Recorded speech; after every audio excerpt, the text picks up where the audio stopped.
आज हम लोग देखने जा रहे हैं प्रॉफिट एंड लॉस का लेसन 2 चैप्टर। पिछले वीडियो में हम लोग देख चुके थे प्रॉफिट एंड लॉस का लेसन 1, जिसमें आर्टिकल के बारे में कुछ देखे थे, कुछ क्वेश्चन पूछे जाते हैं जो एग्ज़ाम में आज भी लिए हैं। देखिए, हमेशा इस तरह के प्रश्न एग्ज़ाम में पूछे ही जाते हैं। किसी भी प्रीवियस ईयर के एग्ज़ाम में यदि क्वेश्चन बैंक आपके पास हो तो आप देख सकते हैं, ये क्वेश्चन हमेशा पूछे जाते हैं। एक न एक क्वेश्चन पूछे ही जाते हैं, चाहे बैंकिंग, एसएससी, रेलवे, किसी भी एग्जाम की बात करें तो। आइए देखते हैं। लिखा हुआ है कि the cost price of 12 article is the same as the selling price of 10 article, find profit and loss. Hindi में इसको समझने की कोशिश करें तो कह रहा है कि 12 आर्टिकल का कॉस्ट प्राइस यानी क्रय मूल्य 10 आर्टिकल के विक्रय मूल्य के बराबर है, तो लाभ या हानि क्या होगा, यही ना। यानी कह रहा है कि सीपी ऑफ मतलब क्या होता है, गुणना। CP of 12 article is same as बराबर किसके है, सेलिंग प्राइस ऑफ 10 आर्टिकल, यानी एसपी ऑफ मतलब गुना 10 आर्टिकल के सीपी दे रखा था। यही क्वेश्चन यही दिए हुए हैं ना, क्वेश्चन यही कह रहे हैं। यानी सीपी का 12 एसपी के 10 के बराबर है, तो इसका मतलब क्या है, सीपी बाई एसपी 10/12। अब देखिए, समझने की कोशिश करिएगा। एकदम 10 रुपया में खरीद कर 12 रुपया में बेचा तो लाभ या हानि ज्ञात करें। नहीं, डायरेक्ट अब नहीं हो जाएगा कि 10 रुपया में खरीद कर 12 रुपया में बेचा तो प्रॉफिट कितना का हो गया, तो हम कहेंगे कि प्रॉफिट 2 रुपया का हो गया, 2 रुपया का हो गया। जब प्रॉफिट परसेंट की बात करेगा तो कितना हो जाएगा, 2 रुपया का प्रॉफिट हो गया, किस पर, 10 पर गुने 100, यानी कितना परसेंट हो गया, तुम कहेंगे कि 20% का प्रॉफिट हो गया। कितना परसेंट का, 20% का। यानी इस सवाल में हम लोग क्या समझें, देखिए क्या समझें, ध्यान से समझिएगा, बहुत अच्छा है। 12 आर्टिकल जो कॉस्ट प्राइस दे रखा है, यदि कॉस्ट प्राइस में 12 आर्टिकल है और सेलिंग प्राइस में 10 आर्टिकल है, ध्यान दीजिएगा, कॉस्ट प्राइस का 12 आर्टिकल सेलिंग प्राइस के 12 रुपया के बराबर हो गया। एकदम cost price 12 article selling price के 12 रुपया के बराबर हो गया है, और सेलिंग प्राइस का 10 आर्टिकल कॉस्ट प्राइस के 10 रुपया के बराबर हो गया। यानी यदि आर्टिकल में बात करता, पदार्थ में बात करता, किसी वस्तु में बात करता तो ये 12 आर्टिकल कहलाता, लेकिन यदि रुपया में बात करता तो 12 आर्टिकल 12 रुपया बन जाता, जो किसके काम आता, सेलिंग प्राइस के। यानी एकदम उल्टा कॉन्सेप्ट चलता, यानी रुपया में इसको बदलेंगे तो कॉस्ट प्राइस 10 रुपया हो जाएगा, यानी सेलिंग प्राइस का आर्टिकल कॉस्ट प्राइस रुपया बन जाएगा, और सेलिंग प्राइस का आर्टिकल कॉस्ट प्राइस का रुपया बन जाएगा। कॉस्ट प्राइस कितना हो गया, तो हम कहेंगे कि 10 आर्टिकल सेलिंग प्राइस था तो 10 रुपया आकर के कॉस्ट प्राइस हो गया। कॉस्ट प्राइस 12 आर्टिकल था तो सेलिंग प्राइस यानी सेलिंग प्राइस 12 रुपया बन गया। तो हम डायरेक्ट नहीं कह सकते थे कि 10 रुपया में खरीदा, 12 रुपया में बेचा, 2 रुपया का प्रॉफिट हुआ, तो यहाँ से डायरेक्ट हम बना सकते थे। यही हम समझाना चाह रहे थे। अगला क्वेश्चन आप लोग देखिएगा, नहीं है तो वीडियो को पॉज कीजिए और बना करके देखिए बनता है कि नहीं। यानी कॉस्ट प्राइस में 25 आर्टिकल है, कॉस्ट प्राइस में क्या है, 25 आर्टिकल है। यानी यदि हम कॉस्ट प्राइस की बात करेंगे तो सेलिंग प्राइस का आर्टिकल हो जाएगा यानी 30 रुपया। यदि हम सेलिंग प्राइस का बात करेंगे तो कॉस्ट प्राइस का वस्तु यानी 25 रुपया हो जाएगा, जो पिछले क्वेश्चंस में हम लोग देखे थे। यानी प्रॉफिट का बात करेंगे तो कितना का प्रॉफिट हो गया, 5 रुपया का। कितना पर प्रॉफिट नहीं हुआ है, ध्यान दीजिएगा, सॉरी, 30 रुपया में खरीद कर 25 रुपया में बेचा तो लॉस कितना का हुआ, 5 रुपया का। किस पर लॉस होता है, क्रय मूल्य पर, यानी 30 रुपया पर 5 रुपया लॉस हुआ, तो लॉस परसेंट की बात करें तो गुना 100, यानी 5 छक 30, यानी 50/3, यानी 16.2/3% का मेरा क्या हुआ, लॉस हुआ।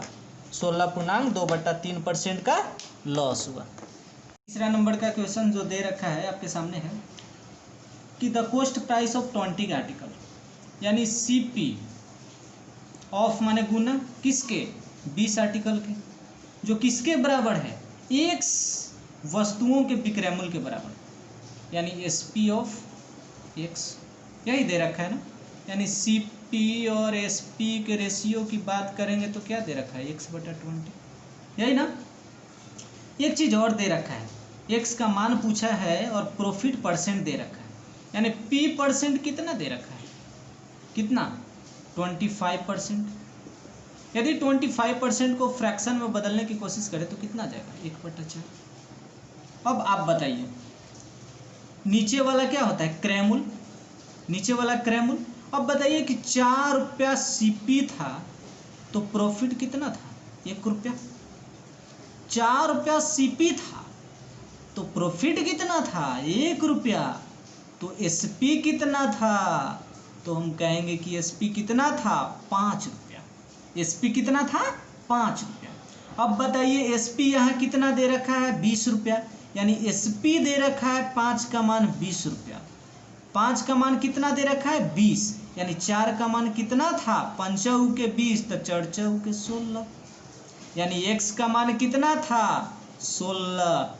वही तो पूछ रहा है x का मान क्या होगा, तो x का मान कितना निकल गया, 16, यही पूछ रहा है ना।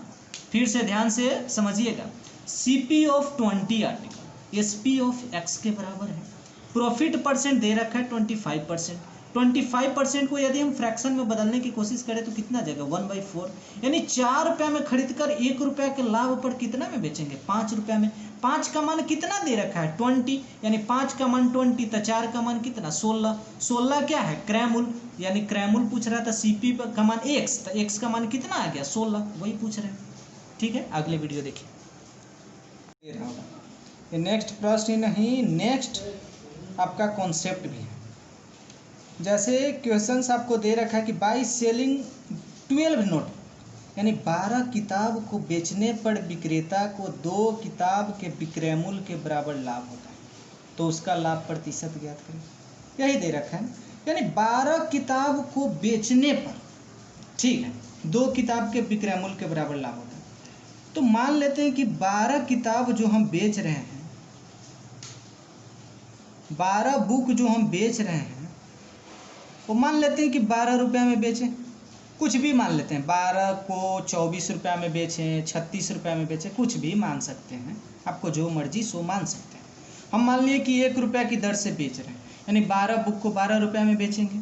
अब बताइए कि 12 बुक को 12 रुपया में बेचें या 2 किताब के विक्रय मूल्य के बराबर लाभ हुआ, यानी 2 बुक के बराबर लाभ हुआ, यानी 2 बुक यानी 2 रुपया का लाभ हुआ, यानी प्रॉफिट कितना हो गया, 2 रुपया प्रॉफिट हो गया। यानी 12 रुपया में बेचे, 2 रुपया प्रॉफिट हो गया, यानी सीपी कितना हो गया, 12 रुपया में बेचे यानी एसपी हो गया 12 रुपया, और 2 रुपया प्रॉफिट हो गया, यानी सीपी कितना हो गया, 10 रुपया। तो परसेंट प्रॉफिट पूछ रहे हैं, यानी परसेंट प्रॉफिट, 2 रुपया का प्रॉफिट कितना पर, 10 रुपया पर, गुना 100, यानी कितना हो गया, 20% का प्रॉफिट हो गया। कितना का, 20% का प्रॉफिट है। देखिएगा, पढ़िएगा, by selling 33 metres of cloth, ये शॉपकीपर, मतलब एक दुकानदार को 33 मीटर कपड़े बेचने पर 11 मीटर कपड़ों के मूल्य का लाभ होता है, तो उसका लाभ प्रतिशत ज्ञात करें। 11 मीटर कपड़ों का मूल्य का लाभ होता है, यानी क्रयमूल्य पर लाभ हो रहा है, ठीक है, क्रयमूल्य पर लाभ हो रहा है, वो भी क्रयमूल्य पे हो रहा था। यहाँ पे ध्यान से देखिए, 5 नंबर जो क्वेश्चन है, देखिए 33 मीटर कपड़ा बेच रहा है, 11 मीटर के, जितना में खरीदा था 11 मीटर, उतना ही के बराबर लाभ हो रहा है। अच्छा, मान लेते हैं कि 11 मीटर को हम 11 रुपया में खरीदे थे, तो 11 रुपया का लाभ हो रहा है। तो 33 मीटर बेच रहे हैं, इसका मतलब 33 मीटर ही खरीदे थे। अब 33 को क्वेश्चन दिखाई दे रहा होगा, कह रहा है कि 18 कोट को 21,000 रुपया में बेचने पर 3 कोट के क्रयमूल्य के बराबर लाभ होता है, तो 1 कोट का क्रयमूल्य क्या है। ये ना पिछले क्वेश्चन से ही मिलता जुलता है, लेकिन यहाँ पे कोट का विक्रय मूल्य दे रखा है। चलिए, कुछ भी दे रखा है, पहले जैसा ही बनाइए। आइए देखते हैं, 18 कोट बेच रहा है, 3 कोट के क्रयमूल्य के बराबर लाभ हो रहा है। अब बताइए कि 3 कोट के क्रयमूल्य के बराबर लाभ हो रहा है, यानी 3 कोट को कितना में खरीदा था, मान लेते हैं 3 कोट के क्रय मूल्य के बराबर लाभ हो रहा है, यानी 3 कोट को 3 रुपये में खरीदे थे। कोई दिक्कत किसी को? मान लिए 1 रुपये की दर से, यानी 3 कोट को 3 रुपये में खरीदे, यानी 3 रुपये का लाभ हुआ। तो कितना कोट बेच रहा है टोटल? 18 कोट बेच रहे हैं। यानी 3 कोट को 3 रुपये में खरीदे थे, तो 18 कोट को कितना में खरीदेंगे? 18 रुपये में, यही ना। 18 रुपये में खरीदें, 3 रुपया लाभ हुआ। 18 रुपये में खरीदें, 3 रुपया लाभ हुआ, यानी बेचे कितना में? 21 रुपया में। बेचे कितना में? 21 रुपया में। 21 रुपया में बेच दिए। अब ध्यान से समझिएगा, एकदम बढ़िया से समझिएगा। 21 रुपया में 18 कोट खरीदे और 21 रुपया में 18 कोट बेच दिए। ध्यान से समझिएगा, बड़ी बढ़िया क्वेश्चंस है। 18 कोट को 21 रुपया में बेच दिए, लेकिन 18 कोट को 18 रुपया में खरीदे थे, यही ना। 18 कोट को कितना में खरीदे थे? 18 रुपया में, लेकिन वही 18 कोट को 21 रुपया में बेच दिए। वही कोट को, ध्यान दीजिएगा, वही 18 कोट को 21 रुपया में बेचे हैं। यानी वो कह रहा है क्वेश्चंस क्या, कि हम 21 रुपया में नहीं, 21,000 रुपया में बेचे हैं। 21,000 रुपया में बेचे हैं। 21,000 रुपया में बेचे हैं।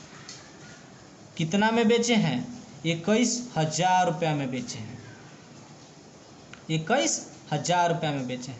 अब आप ही बताइए, 18 कोट को 21 रुपया में बेचें, यानी 18 कोट को 21,000 रुपया में बेचें, यही ना।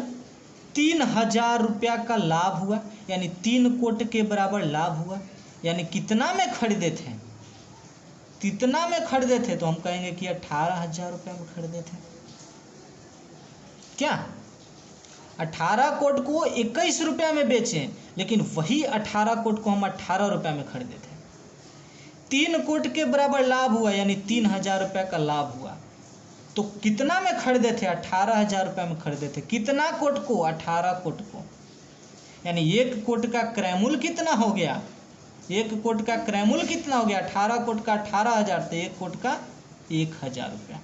1 कोट का कितना क्रय मूल्य हो गया? 1,000 रुपया। वही पूछ रहा है। 7 बहुत ही बढ़िया क्वेश्चंस है, अच्छे तरीके से समझिएगा, ठीक है। कह रहा है कि एक व्यक्ति 10 रुपया में 12 की दर से पेंसिल खरीदता है, यानी 10 रुपया में कितना पेंसिल खरीदा?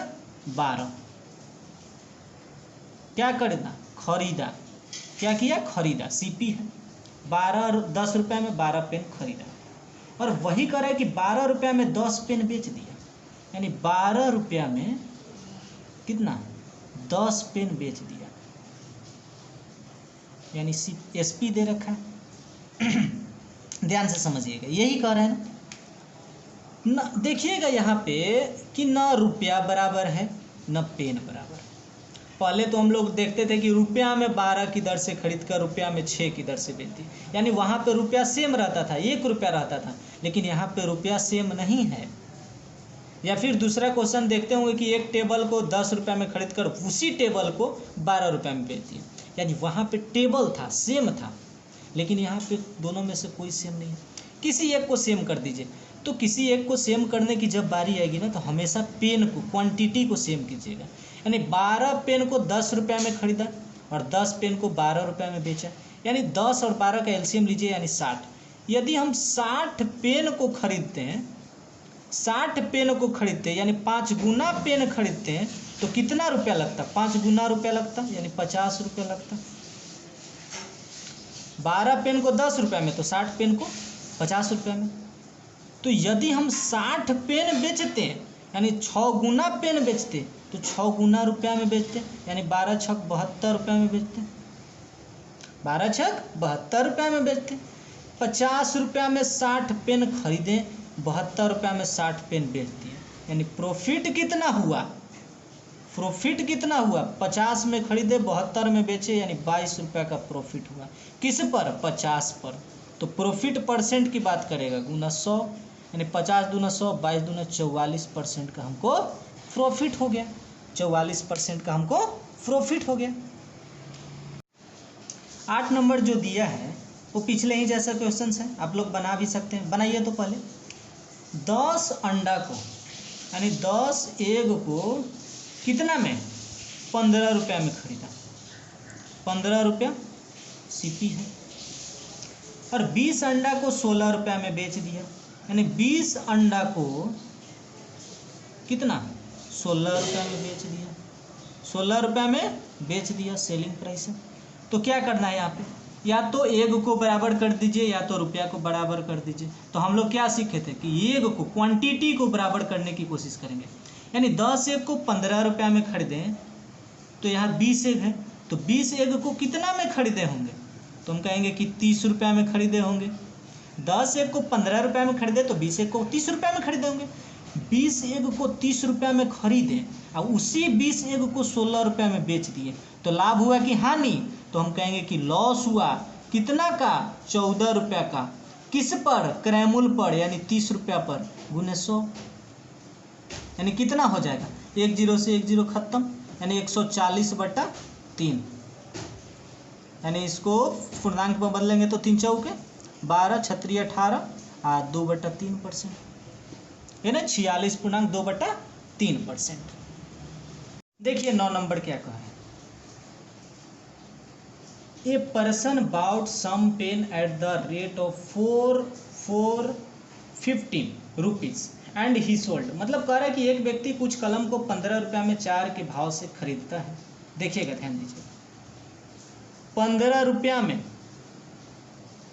4 के भाव से खरीदा, यानी 4 पेन खरीदा, सीपी है। ध्यान दीजिएगा, 15 रुपया में 4 पेन खरीदा और 25 रुपया में 6 के भाव से बेच दिया, यानी 25 रुपया में 6 पेन बेच दिया, यही ना। और कितना का लाभ हुआ, प्रॉफिट कह रहा है कि 25 रुपया का लाभ हुआ, यही ना। क्वेश्चंस में यही दे रखा है, कह रहा है कि कितना कलम को खरीदे थे, वही टोटल कलम पूछ रहा है और परसेंट प्रॉफिट पूछ रहा है। ठीक है, ध्यान दीजिए, पहले तो पेन को बराबर करिए, यानी 6 और 4 का एलसीएम लीजिएगा तो कितना जाएगा 12।